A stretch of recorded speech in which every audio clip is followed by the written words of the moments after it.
Hello friends, welcome back once again on my YouTube channel named Let's Be Matholic. I hope आप लोग सब अच्छे होंगे। ये लेक्चर आज का जो लेक्चर होना है ये सेकंड लेक्चर होगा नंबर सिस्टम का, ठीक है। मतलब कल प्रीवियस लेक्चर में हम लोगों ने जो कुछ भी पढ़ा था, ऑब्वियसली उस लेक्चर के अंदर हम लोगों ने कवर करा था डिजिट्स, नंबर्स, न्यूमरल्स और कई तरह के जो नंबर्स होते हैं, और उन नंबर्स के टाइप्स में से मेनली हमने natural numbers, whole numbers, even, odd, composite, primes, इन सारे नंबर्स के बारे में डिस्कस करा था। तो today's lecture is going to be the second part for the number system, and in today's lecture we will cover some other types of numbers apart from the numbers about which we have discussed in the previous lecture. Okay, so in today's lecture we will mainly cover numbers like co-prime numbers, twin primes, prime triplet, perfect numbers, all these types of numbers. तो आज के lecture में जो पहला term हम लोग पढ़ेंगे या पहले टाइप ऑफ नंबर्स के बारे में जो पढ़ेंगे वो है आपका को-प्राइम नंबर्स। या तो आप इन्हें को-प्राइम नंबर्स बोल सकते हो या फिर आप इसको को-प्राइम्स भी बोल सकते हो। क्लियर? अगर हम हिंदी में बात करें तो को-प्राइम नंबर्स को कहा जाता है सहअभाज्य संख्या, सहअभाज्य संख्या। क्लियर? अब इसके बाद को-प्राइम नंबर्स क्या होंगे? तो एक चीज तो हमेशा याद रखिएगा कि जब भी आप को-प्राइम नंबर्स को डिफाइन करोगे या फिर एक एग्जांपल दोगे को-प्राइम नंबर का, तो एक single number can not be called co-prime number. एक अकेला नंबर को-प्राइम नहीं हो सकता, ठीक है। तो whenever we will consider co-prime numbers, it should be in pairs, वो हमेशा जोड़े में होना चाहिए। मतलब वो दो नंबर एक साथ को-प्राइम कहलाएगा, अकेला नंबर कभी को-प्राइम नहीं कहलाएगा। क्लियर? तो co-prime numbers always exist in pairs. Now what are co-prime numbers? तो when the HCF value of two numbers, any two distinct numbers will have their HCF value 1, अगर दो अलग अलग नंबर्स का HCF वैल्यू हमें 1 मिलता है, ठीक है, तो हम ऐसे दोनों नंबर्स को क्या बोलेंगे? को-प्राइम नंबर्स बोलेंगे। क्लियर? फिर से मैं रिपीट कर दूं, if two numbers have their HCF value what 1, then these numbers are said to be what, और then they are called what, co-prime numbers. Clear? इसके बाद इस चीज को हम दूसरे तरीके से भी डिफाइन कर सकते हैं। ये बोल सकते हैं कि if two numbers have only one as their common factor, अगर दो नंबर का कॉमन फैक्टर क्या है? सिर्फ 1 है, 1 के अलावा कोई और दूसरा कॉमन फैक्टर नहीं है, ठीक है। इन दैट केस टू, उस केस में भी वो दोनों नंबर्स क्या कहलाएगा? को-प्राइम नंबर्स कहलाएगा, ठीक है। चलिए अब एग्जांपल से समझते हैं। जैसे अभी मैंने आपको बताया कि को-प्राइम नंबर्स जब भी होगा तो वो पेयर्स में होगा। तो आप देख रहे हो जितने भी एग्जांपल्स मैंने लिखे हैं, ठीक है, एक ब्रैकेट के अंदर करके लिखा है और यहाँ पे दो नंबर्स हैं, मींस ये पेयर्स में है, जोड़े में है। क्लियर? अब इसके बाद 3 और 4 की बात करें आप, जैसे मैंने पहले एग्जांपल 3 4 लिखा है, तो सबसे पहले 3 के जस्ट बाद 4 आता है। मतलब हम ये कह सकते हैं कि 3 और 4 क्या है? कंसेक्यूटिव नंबर्स है। क्लियर? तो अगर मान लीजिए आपसे कल को पूछा जाए कि को-प्राइम नंबर्स का 5 एग्जांपल्स दो, 10 एग्जांपल्स दो, ठीक है, और आपको बहुत सारे एग्जांपल्स नहीं पता, तो आप ऐसे करके 1000 एग्जांपल्स लिख सकते हो। याद रखना हमेशा दो कंसेक्यूटिव नंबर्स क्या होता है? को-प्राइम नंबर्स होता है। जैसे 3 के बाद 4 आया तो 3 4 क्या हो गया? एक एग्जांपल हुआ को-प्राइम का। इसके बाद जैसे 4 5, वो भी क्या हुआ? दूसरा एग्जांपल हुआ। फिर 5 6 6 7 100 101 200 201, इस तरह से 1000 1001, ये सारे क्या होंगे? को-प्राइम्स के एग्जांपल हुए।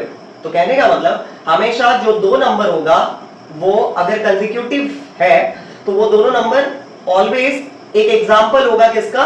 को-प्राइम नंबर्स का। क्लियर? अब इसके बाद इसके डेफिनेशन से समझते हैं। फॉर एग्जांपल जैसे मैंने पहला एग्जांपल लिखा है 3 और 4, तो 3 के फैक्टर कौन कौन है?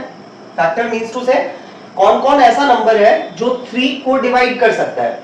तो कल हम लोगों ने प्राइम नंबर पढ़ा था और 3 एक एग्जांपल है किसका? प्राइम नंबर का।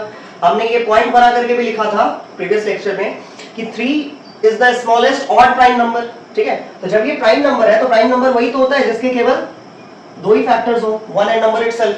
तो 3 का दो फैक्टर कौन कौन होगा? एक 1 होगा और एक 3 होगा। इसके बाद अगर हम 4 की बात करें तो 4 के बारे में हमने लिखा था क्या? कि it is the smallest composite number and it is also the smallest even composite number. Clear? तो 4 सिंस इट इज कंपोजिट तो there should be more than 2 factors of 4. Clear? तो ऑब्वियसली इसके 2 से ज्यादा फैक्टर हैं. कौन कौन है? एक 1 है, एक 2 है और एक 4 है. क्लियर है? तो आप देख रहे हो कि अगर हम इनके कॉमन फैक्टर की बात करें, कॉमन फैक्टर किसके कॉमन फैक्टर की? 3 और 4 के. तो 3 और 4 का कॉमन फैक्टर्स क्या है? सिर्फ यहाँ 1 ही तो है जो 3 का भी फैक्टर है और 4 का भी फैक्टर है. It means what we have seen here कि 3 and 4 has only 1 as common factor. ठीक है? इसका कॉमन फैक्टर सिर्फ एक ही है और वो क्या है? 1 है. तो HCF stands for highest common factor. HCF का फुल फॉर्म होता है हाईएस्ट कॉमन फैक्टर.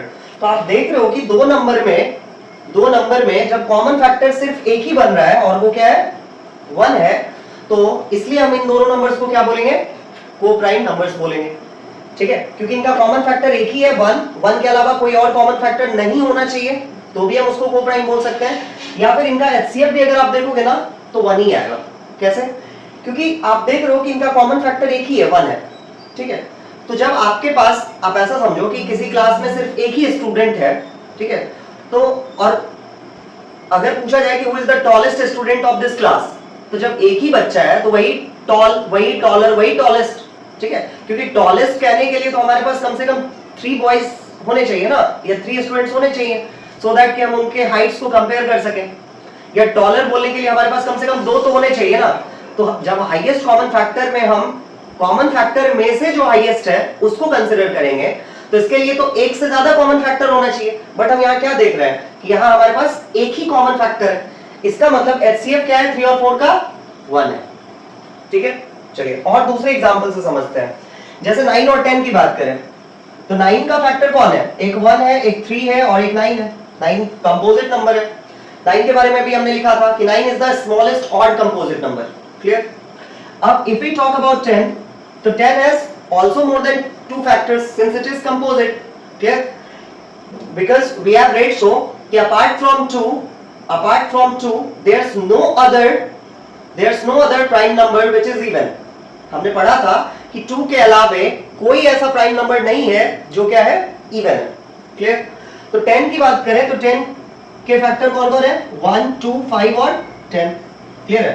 तो आप दिख रहा है 10 कंपोजिट है क्योंकि इसके 4 फैक्टर्स है. 9 कंपोजिट है क्योंकि इसके 2 से ज्यादा यानी 3 फैक्टर्स है. आप इन दोनों में भी देखो तो इसका एक ही कॉमन फैक्टर है. कौन है वो? 1 है. तो यहाँ पे CF मतलब कॉमन फैक्टर ऑफ 9 एंड 10 हमने क्या देखा कि 1 ही है. फिर से वही बात, जब आपको सिर्फ एक ही कॉमन फैक्टर दिख रहा है तो सिर्फ एक कॉमन फैक्टर में हाईएस्ट भी तो वही होगा ना. हाईएस्ट भी वही, लोवेस्ट भी वही, जो पूछे. जब एक ही है तो हम कंपेयर कहां कर पा रहे हैं किसी और से, तो HCF भी क्या होगा? 1 ही हुआ यहाँ पे. तो आप ऐसे समझो को प्राइम नंबर्स ऐसे दो नंबर्स को बोलते हैं जिनमें 1 के अलावे कोई दूसरा कॉमन फैक्टर ना हो. क्लियर? या फिर आप ऐसे बोल सकते हो कि ऐसा दो नंबर जिनका HCF वैल्यू क्या हो? 1 हो. ऐसे दोनों नंबर को हम क्या बोलेंगे? को प्राइम नंबर बोलेंगे. अब कुछ इंपॉर्टेंट पॉइंट्स जो आप को प्राइम नंबर्स के एग्जांपल्स लिखते टाइम ध्यान रखोगे. देखिए, भले इसके नाम में को प्राइम में प्राइम वर्ड आ रहा है, को प्राइम नंबर्स टर्म में प्राइम टर्म जरूर आ रहा है, प्राइम वर्ड जरूर आ रहा है, लेकिन जब आप को प्राइम नंबर्स के एग्जांपल्स को लिखोगे तो ऐसा जरूरी नहीं कि वो ये दोनों नंबर, ठीक है, जैसे 3 और 4, ठीक है, इसमें जरूरी नहीं कि दोनों के दोनों क्या होने चाहिए? प्राइम होने चाहिए. क्लियर है? जैसे आप देख रहे हो 3 और 4 में 3 तो प्राइम है बट 4 प्राइम नहीं है, तो एक प्राइम है एक प्राइम नहीं है. क्लियर? तो ये भी एग्जांपल हो सकता है को प्राइम का. जरूरी नहीं कि को प्राइम, भले नाम में को प्राइम नाम में प्राइम जरूर है, लेकिन जब हम एग्जांपल लिखेंगे को प्राइम का तो ऐसा it must not be required what कि among the two numbers which are co-primes, one of them must be or both of them must be prime. Clear है? ऐसा जरूरी नहीं कि दोनों के दोनों प्राइम ही होने चाहिए या कोई एक नंबर भी प्राइम होना चाहिए. ठीक है? जैसे अभी हमने 9 और 10 का एग्जांपल देखा तो 9 भी कंपोजिट था, 10 भी कंपोजिट था, लेकिन 9 और 10 क्या था? सिंस इनका HCF 1 आया या इन दोनों में केवल 1 जो है एक कॉमन फैक्टर है, इसलिए ये दोनों क्या कहलाएगा? 9 और 10 एग्जांपल है किसका? को प्राइम का. तो को प्राइम नंबर्स कहलाने के लिए दोनों नंबर्स का प्राइम होना जरूरी नहीं है. दोनों में से किसी एक का प्राइम होना जरूरी नहीं है, दोनों प्राइम ना भी हो तो भी को प्राइम कहला सकता है। तो को प्राइम्स के बाद अगला नंबर जिसके बारे में हमें पढ़ना है वो है ट्विन प्राइम्स।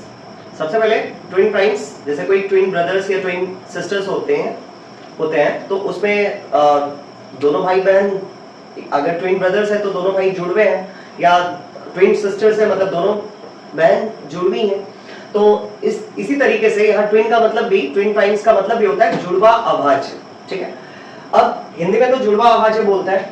अब डेफिनेशन क्या कहता है कि अगर if we talk about what twin primes, obviously जैसे को प्राइम्स में हम लोग देखते थे कि both the numbers, obviously a single number cannot be considered as co-prime. So in the same manner we can't consider a single number as twin prime. Clear? तो obviously जब भी twin prime numbers होगा तो वो क्या होगा, pairs में होगा। Clear? अब twin prime numbers हम किनको बोलेंगे, तो ऐसा दो लगातार prime numbers जिनके बीच का डिफरेंस, ठीक है, मतलब जो बड़ा नंबर होगा उनमें से आप छोटे को सब्ट्रैक्ट कर दोगे तो वहां डिफरेंस कितना आना चाहिए, 2 आना चाहिए। ठीक है, तो ऐसा दो लगातार प्राइम नंबर्स जिनमें 2 का फासला हो, ठीक है, 2 का गैप हो, डिफरेंस हो, ऐसे दोनों कंसेक्यूटिव प्राइम नंबर को हम क्या कंसीडर करेंगे, ट्विन प्राइम कंसीडर करेंगे। जैसे मैंने एग्जांपल लिखा 3 और 5। अब यहाँ पे 3 क्या है, प्राइम नंबर है। ठीक है, 5 क्या है, प्राइम नंबर है, 5 भी प्राइम नंबर है। क्लियर है? और इन दोनों में अगर डिफरेंस की बात करो तो 3 में आप अगर 2 ऐड कर देते हो तो क्या मिलेगा, 5 मिलेगा। तो आपको दिख रहा है कि दोनों के दोनों प्राइम है, 3 is the prime number, 5 is the prime number and they have a difference of what, 2। आप 5 में से 3 सब्ट्रैक्ट करोगे तो कितना मिलेगा, 2 मिलेगा। उसी तरीके से 5 और 7, यहां भी आपको दिख रहा है कि 5 भी प्राइम नंबर है, 7 भी प्राइम नंबर है। क्लियर है? और इनमें भी डिफरेंस कितने का है, 2 का डिफरेंस है। तो अगेन ये भी क्या हो गया, एक ट्विन प्राइम नंबर का एग्जांपल हो गया। 11 और 13, अब यहाँ पे 11 और 13 में भी 2 का गैप है। ठीक है, 11 और 13 में 2 का गैप है और 11 भी प्राइम नंबर है, 13 भी प्राइम नंबर है, इसलिए 11 13 is an example of twin prime. अब जैसे देखिए, अगर हम इसमें एग्जांपल में लिखे होते हैं 7 और 11, दोनों लगातार प्राइम नंबर है, 7 और 11 दोनों लगातार प्राइम नंबर है, 7 भी प्राइम है, 11 भी प्राइम है। 7 के बाद 11 तक में कोई प्राइम नंबर नहीं आता है, 7 से 11 के बीच में 8 आता है, 8 कंपोजिट है, 9 आता है, 9 कंपोजिट है, 10 आता है, 10 कंपोजिट है। तो 7 से 11 के बीच में कोई प्राइम नंबर नहीं आता है। 7 के बाद अगला प्राइम नंबर क्या है, 11 ही है। लेकिन यहाँ गैप कितने का है, 7 और 11 में अगर आप डिफरेंस चेक करोगे तो 4 का डिफरेंस है। क्लियर है? तो होना क्या चाहिए ट्विन प्राइम कहलाने के लिए कि दे should have a difference of 2, not more than 2 और नॉट अदर देन 2। ठीक है, तो यहाँ आपको 4 का डिफरेंस दिख रहा है, इसलिए ये क्या है, ट्विन प्राइम नहीं है। क्लियर? जबकि 7 और 11 क्या है, 2 कंसेक्यूटिव प्राइम नंबर्स है। एक और चीज, जब हम लोग को प्राइम्स पढ़ रहे थे तो वहां ये चीज पढ़े थे कि भले उसके नाम में प्राइम वर्ड था, लेकिन को प्राइम में जो दोनों नंबर्स लिखते हैं वो जरूरी नहीं कि दोनों के दोनों प्राइम हो। इवन अगर एक प्राइम हो सकता है, वो एक प्राइम हो भी सकता है दोनों में से, एक प्राइम नहीं भी हो सकता है, मतलब कोई भी प्राइम ना हो तो भी को प्राइम है। ठीक है, दोनों में से कोई नंबर प्राइम नहीं है तो भी वो को प्राइम का एग्जांपल हो सकता है। दोनों में से कोई एक प्राइम हो जाए तो भी चलेगा। ठीक है, दोनों के दोनों प्राइम हो तो भी वो को प्राइम का एग्जांपल हो सकता है, क्योंकि 2 प्राइम नंबर का भी एचसीएफ हमेशा 1 ही आएगा। ठीक है, ठीक है, लेकिन ट्विन प्राइम के केस में, in case of twin prime numbers, यहाँ पे ये मैंडेटरी है, कंपलसरी है, क्या, दोनों नंबर का प्राइम नंबर होना। समझ आया? आप जितने भी एग्जांपल्स देखोगे, जैसे 3 और 5, तो 3 भी प्राइम है, 5 भी प्राइम नंबर है, 5 भी प्राइम है, 7 भी प्राइम है। यहाँ पे 11 13 में 11 भी प्राइम है, 13 भी प्राइम है, 17 19 में 17 भी प्राइम है, 19 भी प्राइम है। तो यहाँ जो आप नंबर्स लिख रहे हो पेयर्स में, ये नंबर्स प्राइम हो ऐसा मैंडेटरी है, जबकि को प्राइम में ये चीज मैंडेटरी नहीं था, कंपलसरी नहीं था। क्लियर? और ऑब्वियसली इसका डेफिनेशन ही कहता है कि there should be 2 consecutive prime numbers and they should have a difference of 2, then only they will be considered as what, twin primes. Clear? अब प्राइम ट्रिपलेट अगला टर्म है, या अगले टाइप ऑफ नंबर्स के बारे में जो हमें पढ़ना है वो है प्राइम ट्रिपलेट। ट्रिपलेट नाम से ही पता चलता है कि इसका मतलब set of 3। Triplet means what, जैसे आप रोमन में 3 टाइम्स x लिखते हो तो ट्रिपल x, उसके बाद अगर 3 टाइम्स i लिखते हो तो ट्रिपल i। ठीक है, उसी तरह से 3 टाइम्स सी लिखते हो जिसका वैल्यू होता है 300, तो ट्रिपल सी उसको पढ़ते हो, तो ट्रिपलेट लगा हुआ है मींस सेट ऑफ 3 का ग्रुप होगा। तो प्राइम ट्रिपलेट क्या कहता है, अगेन इसके नाम में भी प्राइम है, तो इसका मतलब यहां ग्रुप होगा किसका, 3 प्राइम नंबर्स का, और ये तीनों प्राइम नंबर्स क्या होने चाहिए, कंसेक्यूटिव होने चाहिए, लगातार होने चाहिए, ठीक है। ए सेट ऑफ बोले या फिर एक ग्रुप ऑफ, कुछ भी बोल सकते हो आप, सेट ऑफ का मतलब ग्रुप ऑफ, क्लियर। तो a set of 3 consecutive prime numbers, 3 लगातार प्राइम नंबर्स का ऐसा ग्रुप, 3 लगातार प्राइम नंबर्स का ऐसा ग्रुप जिनमें डिफरेंस कितने का होना चाहिए, 2 का। 3 लगातार प्राइम नंबर्स का ऐसा ग्रुप जिनमें डिफरेंस होना चाहिए कितने का, 2 का। प्राइम नंबर्स के ग्रुप को हम क्या बोलेंगे, प्राइम ट्रिपलेट बोलेंगे, यदि उनमें डिफरेंस है 2 का। इसका एक एग्जांपल है 357, और पूरे मैथ्स के अंदर ये 357 के अलावे कोई दूसरा एग्जांपल नहीं है किसका, प्राइम ट्रिपलेट का। कैसे समझते हैं, जैसे अगर आप 357 लिखे हो तो 3 और 5, 3 एक प्राइम नंबर है, 3 is a prime number, clear. 5 भी प्राइम नंबर है, 7 भी प्राइम नंबर है, क्लियर है। और 3 के बाद 3 के बाद 4 आता है, 4 प्राइम नहीं है। 5 के बाद 6 आता है, प्राइम नहीं है, ठीक है। 3 में यदि आप 2 ऐड कर देते हो तो कितना मिलेगा, 5, मतलब 3 और 5 का डिफरेंस कितना है, 2 का है। 5 में भी आप अगर 2 ऐड कर देते हो तो क्या मिलेगा, 7 मिलेगा, मतलब 2 का डिफरेंस है। तो आपको क्या दिखा कि 3 लगातार प्राइम नंबर्स, उनमें डिफरेंस कितने का है, 2 का है। देखिए 3 लगातार प्राइम नंबर्स तो आपको बहुत सारे मिल जाएंगे, जैसे 2, 3 और 5। 2 प्राइम नंबर है, 3 प्राइम नंबर है, 5 प्राइम नंबर है। लेकिन अगर आप देखो तो 2 और 3 में डिफरेंस कितने का है, 1 का है, जबकि 3 और 5 में कितने का डिफरेंस है, 2 का डिफरेंस है। तो यहाँ 2 का डिफरेंस, यहाँ 1 का डिफरेंस, तो डिफरेंस में यूनिफॉर्मिटी नहीं है ना, ठीक है, ये दोनों डिफरेंस इक्वल नहीं है। इसके बाद अगर आप बात करो और किसी एग्जांपल की, सपोज 5, 7, उसके बाद अगला प्राइम नंबर है 11, ठीक है। तो 5, 7, 11, 5 और 7 ये दोनों लगातार प्राइम नंबर है। 7 के बाद फिर से अगला प्राइम नंबर कौन है, 11 है। बीच में 8, 9, 10 आते हैं, लेकिन वो सारे कंपोजिट नंबर्स हैं। तो 5 में अगर आप 2 ऐड कर देते हो तो आपको क्या मिलेगा, 7। फिर 7 में लेकिन आप 7 से 11 तक पहुंचने के लिए आपको 4 ऐड करना पड़ेगा। तो यहाँ 2 का डिफरेंस, यहाँ 4 का difference. Again, we don't have a uniformity in difference of what these 3 prime numbers, clear? तो इसका मतलब ऐसा ही आप कोई भी एग्जांपल आप ढूंढ करके थक जाओगे, लेकिन आपको कोई दूसरा एग्जांपल नहीं मिलना है किसका, प्राइम ट्रिपलेट का। तो therefore 357 is the only example of prime triplet in entire maths. तो अगला टाइप ऑफ नंबर जिनके बारे में हमें पढ़ना है वो है परफेक्ट नंबर। परफेक्ट नंबर अगर हिंदी में बोले तो परफेक्ट नंबर को कहा जाता है समपूर्ण संख्या, क्लियर। अब परफेक्ट नंबर किसे बोलते हैं हम लोग, तो परफेक्ट नंबर को हम इस तरह से डिफाइन कर सकते हैं कि यदि किसी नंबर के जितने भी फैक्टर्स हैं, ठीक है, उन सारे फैक्टर्स को यदि आप ऐड कर देते हो, ठीक है, और ऐड करने पर जो वैल्यू मिलता है, ऑब्वियसली ऐड करने पर जो रिजल्ट मिलता है उसे हम बोलते हैं सम, क्लियर। तो एक नंबर के सारे फैक्टर्स का सम यदि नंबर का डबल है या फिर ट्वाइस है, ट्वाइस मींस होता है 2 गुना, डबल का मतलब ये होता है 2 गुना, ठीक है। तो if the sum of all the factors of a given number is double that of number or twice that of number, in that case that number can be considered as a perfect number. उस case में हम उस number को क्या consider कर सकते हैं, perfect number मान सकते हैं, क्लियर। या फिर इसका एक और डेफिनेशन है कि अगर हम किसी नंबर के सारे फैक्टर्स को ऐड कर दें, लेकिन सारे फैक्टर्स को ऐड करें लेकिन उस नंबर को छोड़ के, क्योंकि हम लोग ये चीज पढ़े हैं प्रीवियस लेक्चर में, मैंने ये बताया था कि हर नंबर का फैक्टर क्या होता है, वो खुद होता है। Every number is a factor of itself, every number is a multiple of itself, clear है। तो अगर हम किसी नंबर के सारे फैक्टर्स को ऐड करते हैं बट उसको छोड़ करके, एक्सेप्टिंग दैट नंबर, और वो रिजल्ट यदि नंबर के बराबर ही आ जाता है, तो हम उस नंबर को क्या कंसीडर कर सकते हैं, परफेक्ट नंबर कंसीडर कर सकते हैं, क्लियर। चलिए एग्जांपल से समझते हैं। परफेक्ट नंबर के एग्जांपल्स हैं 6, 28, फिर 496, 8128 एटसेट्रा, ठीक है।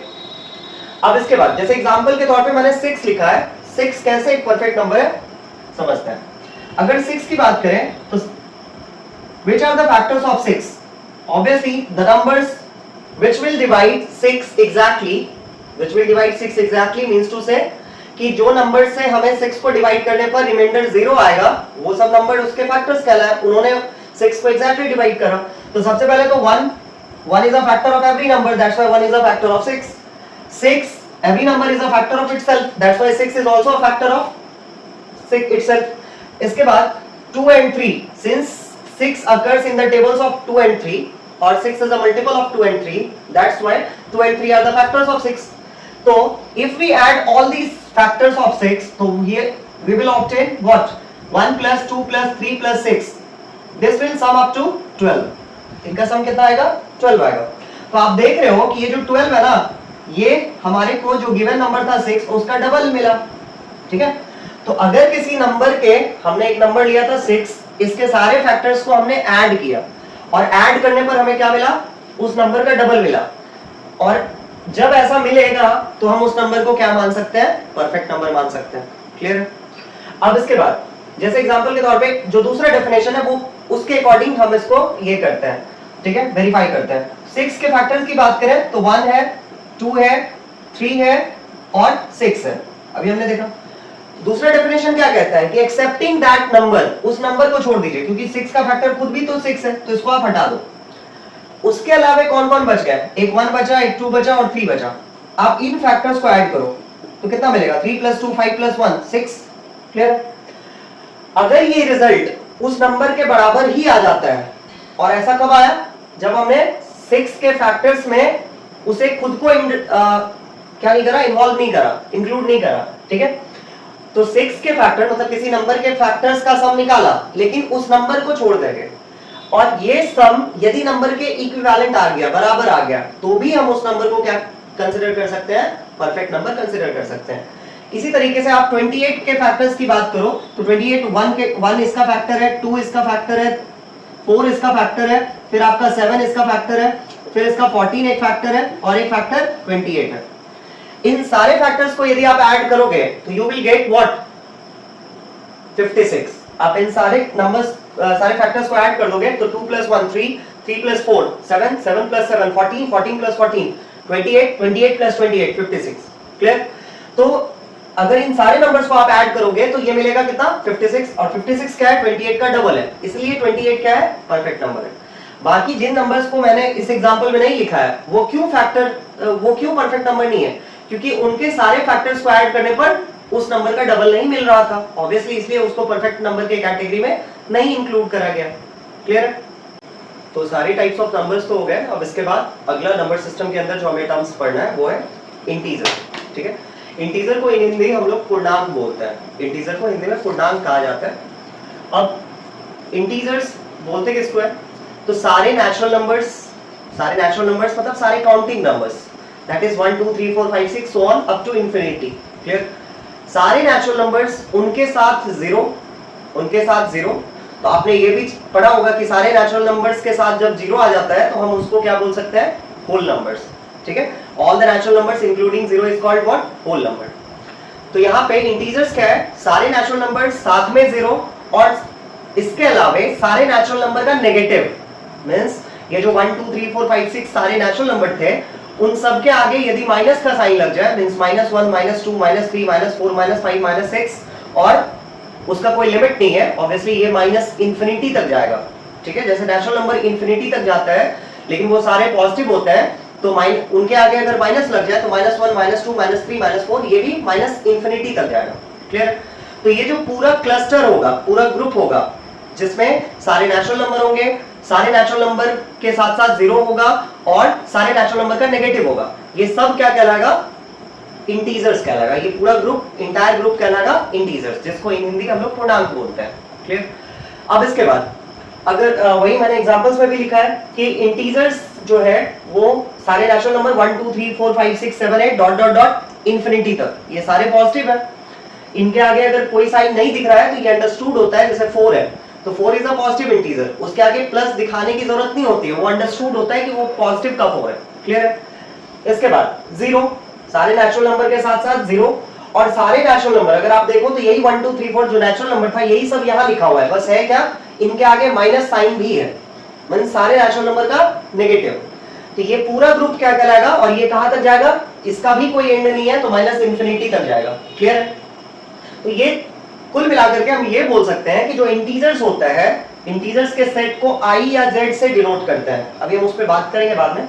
i या z से इंटीजर्स के सेट को डिनोट करते हैं। इसका जो रेंज है, मतलब इंटीजर कहां से कहां तक होगा, तो माइनस इंफिनिटी से प्लस इंफिनिटी तक। अगर आपसे पूछा जाए what is the range of integers, तो आप क्या बोलोगे? Integers lie from minus infinity two plus infinity. Clear? अब इसके बाद अभी मैंने बोला कि इंटीजर्स के सेट को i या z से डिनोट करते हैं। अब i से क्यों करते हैं? जैसे आपने नेचुरल नंबर में पढ़ा था कि नेचुरल नंबर के सेट को n से, कैपिटल N से डिनोट करते हैं, होल नंबर्स के सेट को कैपिटल W से डिनोट करते हैं। तो वहां नेचुरल नंबर के नाम का पहला लेटर, इनिशियल लेटर था क्या? n। होल नंबर के नाम का इनिशियल लेटर था W। In the same manner the word integer has the very first letter I। ठीक है? That's why I has been chosen as what? Chosen to represent the set of integers. Clear? इसलिए I लेटर को select करा गया है या choose किया गया है क्या करने के लिए? इंटीजर्स के सेट को रिप्रेजेंट करने के लिए। अब एक चीज, अगर आप इंटीजर्स वर्ड में देखोगे तो z तो कहीं आता नहीं है। ठीक है? बट z ये कहां से लिया गया है जिससे इंटीजर्स के सेट को डिनोट किया जाता है? तो here z has been taken from a German word. एक जर्मनी देश की भाषा का शब्द है zählen, ZAHLEN, जिसका मतलब होता है टू काउंट, गिनती करना। ठीक है? तो ये जो z है वो एक जर्मन वर्ड ज़ेहलन से लिया गया है। ठीक है? और इस ज़ेहलन वर्ड का ही इनिशियल लेटर है z। इसको इंटीजर्स के सेट को डिनोट करने के लिए सेलेक्ट करा गया है। ठीक है? चूज किया गया है। और इस ज़ेहलन वर्ड का मतलब होता है काउंट करना। अगर आप इंटीजर्स के टाइप्स की बात करो तो integers is of 3 types. Integers की 3 कैटेगरी है। क्लियर? एक पॉजिटिव इंटीजर, एक नेगेटिव इंटीजर और एक जीरो इंटीजर। अब जीरो इंटीजर का बस एक ही एग्जांपल है जीरो। तो इसका मतलब ये तो तय हो गया कि जीरो को जब हमने ना तो पॉजिटिव वाले कैटेगरी में रखा है ना नेगेटिव वाले में रखा है, एक अलग कैटेगरी उसकी डिफाइन कर दी है। तो it means what? Zero doesn't belong to the group of positive integers nor it belongs to the group of what? Negative integers.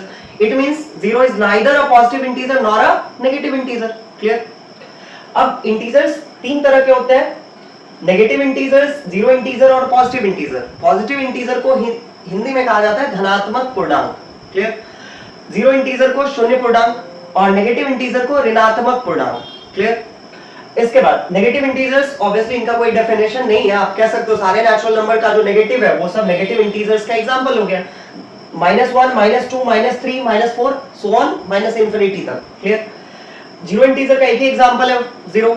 और पॉजिटिव इंटीजर्स में क्या हो गया? पॉजिटिव इंटीजर्स में सारे नेचुरल नंबर्स आ गए 1 2 3 4 5 6 7 8 9। अगर आपको याद हो तो प्रीवियस लेक्चर में मैंने जब नेचुरल नंबर को डिफाइन करा था तो नेचुरल नंबर के नाम लिखते टाइम मैंने ये भी लिखा था कि natural numbers are known by 2 other names also. What are those 2 names? एक तो प्राइमरी नंबर था और एक पॉजिटिव इंटीजर भी था। तो सारे नेचुरल नंबर्स इनफैक्ट एग्जांपल होते हैं किसके? पॉजिटिव इंटीजर्स के। ठीक है? इसीलिए नेचुरल नंबर का एक दूसरा नाम पॉजिटिव इंटीजर भी है। क्लियर? इसके बाद अगर आप बात करो सारे पॉजिटिव इंटीजर्स में सबसे बड़ा, तो जब आप 1 2 3 4 5 6 7 8, क्योंकि ऊपर कोई लिमिट नहीं है, कोई एंड नहीं है, तो आप ये नहीं बता सकते कि which one is the largest positive integer। सबसे बड़ा पॉजिटिव इंटीजर कौन है ये नहीं बताया जा सकता। समझ आ? अगर आप नेगेटिव इंटीजर्स के ग्रुप में आते हो तो -1, -2, -3, -4, -5 आप लेफ्ट साइड आते चले जाओगे। ठीक है? -1 के लेफ्ट में लाई करेगा, -2 के लेफ्ट में लाई करेगा, -3 के लेफ्ट में, -4 के लेफ्ट में, -5, इस तरह से -6, -7, -8, -9 ये रिस्पेक्टिवली एक दूसरे के लेफ्ट में आते जाएंगे। ठीक है? और जो सबसे लेफ्ट में आएगा, मतलब कहने का कि -1 के लेफ्ट में -2 है, तो -2 छोटा है किससे? -2 इज लेस देन -1। -2 से भी लेफ्ट में कौन आता है? -3। ठीक है? तो -3 जो है वो छोटा है किससे? -2 से। मतलब इसमें आप बैक आते चले जाओ, जैसे -1000 बहुत पीछे आएगा, लेफ्ट में आएगा, तो -1000 एक्चुअली माइनस लगा हुआ है इस वजह से -1000 -1 से छोटा है। -1 बड़ा है, -1000 छोटा है। इंटीजर्स में ये रूल होता है। ठीक है? लेकिन अगर आप पॉजिटिव इंटीजर्स में बात करोगे तो फिर वहां 1 छोटा है, 1000 बड़ा है। ठीक है? लेकिन नेगेटिव में इसका उल्टा हो जाता है, -1000 या -2000 छोटा है किससे? -1 से। क्लियर?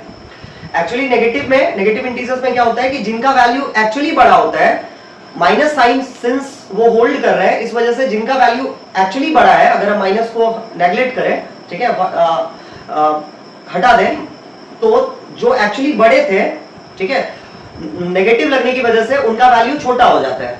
क्लियर? इसके बाद तो हमसे ये नहीं बताया जा सकता कि सबसे छोटा नेगेटिव इंटीजर कौन है, ये हम नहीं बता सकते कि सबसे which one is the smallest negative integer। ना ही ये बता सकते हैं कि पॉजिटिव इंटीजर में सबसे बड़ा कौन है, क्योंकि पॉजिटिव इंटीजर 1 2 3 4 5 6 इसका कोई एंड नहीं है, तो सबसे बड़ा कौन है वो भी नहीं बता सकते। ठीक है, जैसे हम लोग ये नहीं बता सकते थे कि which one is the largest natural number। ठीक है, इन the same manner smallest negative integer, अभी मैंने बताया कि -1 -2 -3 -4 -5 -6, जितना आप लेफ्ट आते जाओगे और छोटा नेगेटिव इंटीजर मिलता चला जाएगा। ठीक है, तो चूंकि पीछे आने पे भी मतलब लेफ्ट साइड आते टाइम भी आपको कोई सेंस ये नहीं पता है कि सबसे नेगेटिव हमें जाना कहां तक है, ये रेंज -इंफिनिटी तक जाएगा। ठीक है, तो इसलिए हम ये भी नहीं बता सकते कि which one is the smallest negative integer.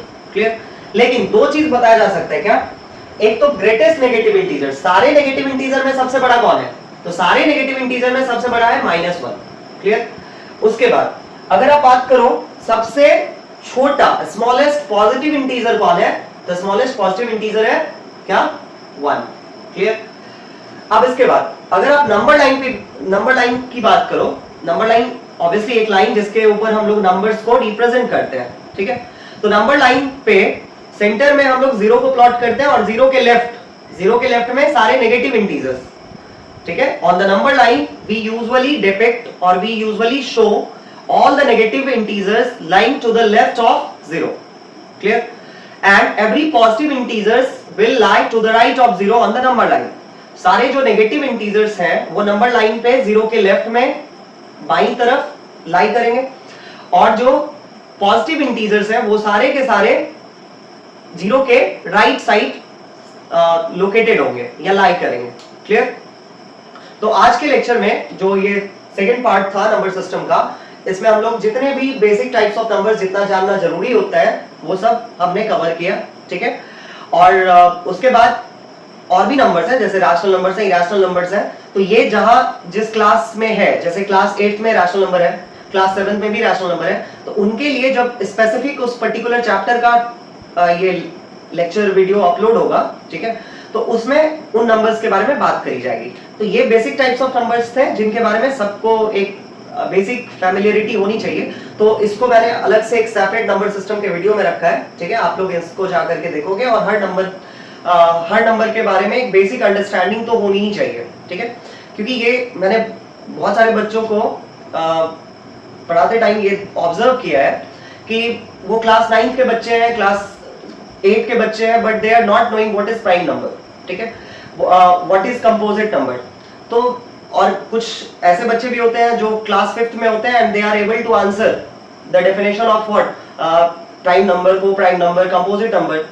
तो जो क्लास 5-6 के बच्चे होते हैं उनमें भी सबको नहीं पता होता है, क्लास 9 में भी कुछ बच्चे होते हैं उनमें कुछ एक को नहीं भी पता होता है, कुछ एक बहुत सारे लोगों को पता होता है। तो ये बेसिक टाइप्स ऑफ नंबर्स जो भी हैं इनके बारे में तो एक बेसिक अंडरस्टैंडिंग जरूर होनी चाहिए। ठीक है, तो वीडियो को ज्यादा लंबा नहीं करते हैं हम लोग, नंबर सिस्टम का ये जो सेकंड लेक्चर था इसको हम लोग यहीं पे कंक्लूड करते हैं, और बाकी जो separate other types of numbers हैं वो जिस क्लास में, जैसे क्लास 9 में इरैशनल नंबर का सबसे पहले इंट्रोडक्शन हुआ है, तो हम लोग क्लास 9 के लिए जो वीडियो डलेगा उस पे इरैशनल नंबर्स के बारे में बात करेंगे। क्लियर है?